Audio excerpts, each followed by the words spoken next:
ಜೈಲಿನಲ್ಲಿ ಇರುವಂತಹ ನಟ ದರ್ಶನ್ ಅವರು ಊಟದ ಸಮಸ್ಯೆಯನ್ನ ಕೂಡ ಎದುರಿಸ್ತಾ ಇದ್ರು.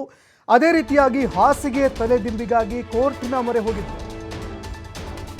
ಇನ್ನು ಕೋರ್ಟ್ನ ಆದೇಶದ ಬಳಿಕ ದರ್ಶನ್ಗೆ ಪರಪ್ಪನ ಅಗ್ರಹಾರ ಜೈಲಿನ ಊಟವೇ ಫಿಕ್ಸ್ ಆಗ್ತಾ ಇದೆ. ಜೈಲಿನಲ್ಲೇ ಊಟ ಮಾಡಬೇಕಾದಂತಹ ಒಂದು ಪರಿಸ್ಥಿತಿ ಅವರಿಗೆ ಮುಂದುವರಿತಾ ಇದೆ.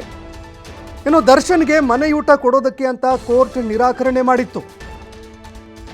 ಮನೆಯೂಟ ಕೊಡೋದಕ್ಕೆ ಆಗೋದಿಲ್ಲ ಅಂತ ಕೋರ್ಟ್ ಇದಕ್ಕೆ ಸಂಬಂಧಪಟ್ಟಂತೆ ಆದೇಶವನ್ನು ಹೊರಡಿಸಿತ್ತು.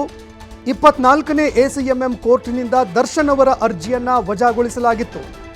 ವಾದ ಪ್ರತಿವಾದ ಎರಡನ್ನೂ ಆಲಿಸಿದಂತಹ ನ್ಯಾಯಾಲಯ ಒಂದು ಕೊಲೆ ಪ್ರಕರಣದಲ್ಲಿ ಒಳಗಡೆ ಹೋಗಿರುವಂತಹ ಆರೋಪಿತ ವ್ಯಕ್ತಿ ಯಾರಿರ್ತಾರೆ ಅವರಿಗೆ ಮನೆಯೂಟ ಕೊಡೋದಕ್ಕಾಗಲ್ಲ. ಅದೇ ರೀತಿಯಾಗಿ ಅನಾರೋಗ್ಯದ ಕಾರಣವನ್ನು ಮುಂದೆ ಇಟ್ಕೊಂಡು ಕೇಳ್ತಾ ಇದ್ದಾರೆ. ಆದರೆ ಮನೆಯೂಟನೇ ಬೇಕು ಅಂತ ಕೇಳಿಲ್ಲ. ಇನ್ನು ಅದೇ ರೀತಿಯಾಗಿ ಅನಾರೋಗ್ಯ ಇದೆ ಅನ್ನುವಂಥದ್ದು ಕೂಡ ರಿಪೋರ್ಟ್ನಲ್ಲಿ ಸಾಬೀತಾಗ್ತಾ ಇಲ್ಲ. ಹೀಗಾಗಿ ಮನೆಯೂಟ ಕೊಡೋದಕ್ಕಾಗೋದಿಲ್ಲ ಅಂತ ಕೋರ್ಟ್ ಇದಕ್ಕೆ ಸಂಬಂಧಪಟ್ಟಂತೆ ಆದೇಶವನ್ನು ಕೊಟ್ಟಿತ್ತು. ಅದೇ ರೀತಿಯಾಗಿ ದರ್ಶನ್ ಅವರು ಸಲ್ಲಿಕೆ ಮಾಡಿದ್ದಂತಹ ಅರ್ಜಿಯನ್ನು ವಜಾ ಮಾಡಿತ್ತು. ಅನಾರೋಗ್ಯದ ಕಾರಣವನ್ನು ಮುಂದೆ ಇಟ್ಕೊಂಡು ದರ್ಶನ್ ಅವರ ಪರ ವಕೀಲರು ಕೋರ್ಟ್ನಲ್ಲಿ ವಾದವನ್ನು ಮಂಡನೆ ಮಾಡಿದರು.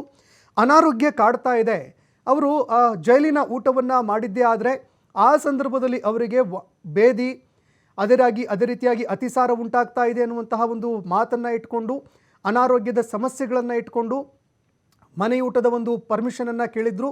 ಅದೇ ರೀತಿಯಾಗಿ ಡೈಜೆಷನ್ ಸರಿಯಾಗಿ ಆಗ್ತಾ ಇಲ್ಲ ಅವರಿಗೆ ಅನ್ನುವಂತಹ ವಿಷಯವನ್ನು ಕೂಡ ಜೈಲಿನ ಒಂದು ವಿಷಯಕ್ಕೆ ಊಟದ ವಿಷಯಕ್ಕೆ ಸಂಬಂಧಪಟ್ಟಂತೆ ನ್ಯಾಯಾಲಯದ ಮೊರೆ ಹೋಗಿದ್ರು. ಇದಕ್ಕೆ ಸಂಬಂಧಪಟ್ಟಂತೆ ಕೋರ್ಟ್ ಅರ್ಜಿ ವಜಾಗೊಳಿಸಿತ್ತು. ಇನ್ನು ಅದೇ ರೀತಿಯಾಗಿ ಹೈಕೋರ್ಟ್ನಲ್ಲೂ ಕೂಡ ಈ ಒಂದು ಪ್ರಕರಣದ ಅರ್ಜಿ ವಿಚಾರಣೆಗೆ ಬರುವಂತಹ ಸಾಧ್ಯತೆ ಇದೆ. ಜುಲೈ 29ಕ್ಕೆ ಈ ಅರ್ಜಿ ವಿಚಾರಣೆಗೆ ಬರುತ್ತೆ. ಇನ್ನು ದರ್ಶನ್ ಅವರ ಅರ್ಜಿ ವಜಾ ಆಗೋದಕ್ಕೆ ಕಾರಣ ಏನು ಹಾಗಾದರೆ? ಸೆಕ್ಷನ್ 728ರ ಪ್ರಕಾರ ಕೊಲೆ ಆರೋಪಿಗೆ ಮನೆ ಊಟ ತೆಗೆದುಕೊಳ್ಳೋದಕ್ಕೆ ಅವಕಾಶ ಇಲ್ಲ. ಮನೆ ಊಟ ತೆಗೆದುಕೊಳ್ಳೋದಕ್ಕೆ, ಮನೆ ಊಟ ಪಡೆದುಕೊಳ್ಳೋದಕ್ಕೆ ಅಂತ ಅವಕಾಶ ಕಲ್ಪಿಸೋದಕ್ಕಾಗಲ್ಲ. ಇನ್ನು ಅದೇ ರೀತಿಯಾಗಿ ಕಾರಣ 2, ಜೈಲು ಅಧಿಕಾರಿಗಳು ಕೊಟ್ಟ ವರದಿ ಏನಿದೆ ಆ ವರದಿಯಲ್ಲಿ ಮನೆ ಊಟದ ಅವಶ್ಯಕತೆ ಕಾಣಿಸ್ತಾ ಇಲ್ಲ. ಅಂದರೆ ಅವ್ರಿಗೆ ಪ್ರೋಟೀನ್ ಬೇಕು, ಅದೇ ರೀತಿಯಾಗಿ ಅವರು ಎಕ್ಸಸೈಸ್ ಮಾಡ್ತಾ ಇದ್ದಾರೆ, ಹೀಗಾಗಿ ಅವರಿಗೆ ಹೆಚ್ಚುವರಿ ಊಟದ ಅವಶ್ಯಕತೆ ಇದೆ ಅಂತ ಹೇಳ್ತಾ ಇದ್ದಾರೆ ವಿನಃ ಇದರಲ್ಲಿ ಮನೆಯೂಟನೇ ಬೇಕು ಅನ್ನುವಂಥದ್ದು ವರದಿಯಲ್ಲಿ ಉಲ್ಲೇಖ ಆಗಿಲ್ಲ. ಇನ್ನು ಅದೇ ರೀತಿಯಾಗಿ ಮನೆಯೂಟ ಅವಶ್ಯಕತೆಗೆ ಸಂಬಂಧಪಟ್ಟಂತೆ ಪೂರಕವಾಗಿರುವಂತಹ ವೈದ್ಯಕೀಯ ಪ್ರಮಾಣ ಪತ್ರಗಳಿಲ್ಲ. ಯಾಕಂದರೆ ಯಾವಾಗ ದರ್ಶನ್ ಅವರು ಜೈಲಿಗೆ ಹೋಗಿದ್ರು ಆ ಸಂದರ್ಭದಲ್ಲೂ ಕೂಡ ಅವರ ಮೆಡಿಕಲ್ ಟೆಸ್ಟ್ ಆಗಿತ್ತು.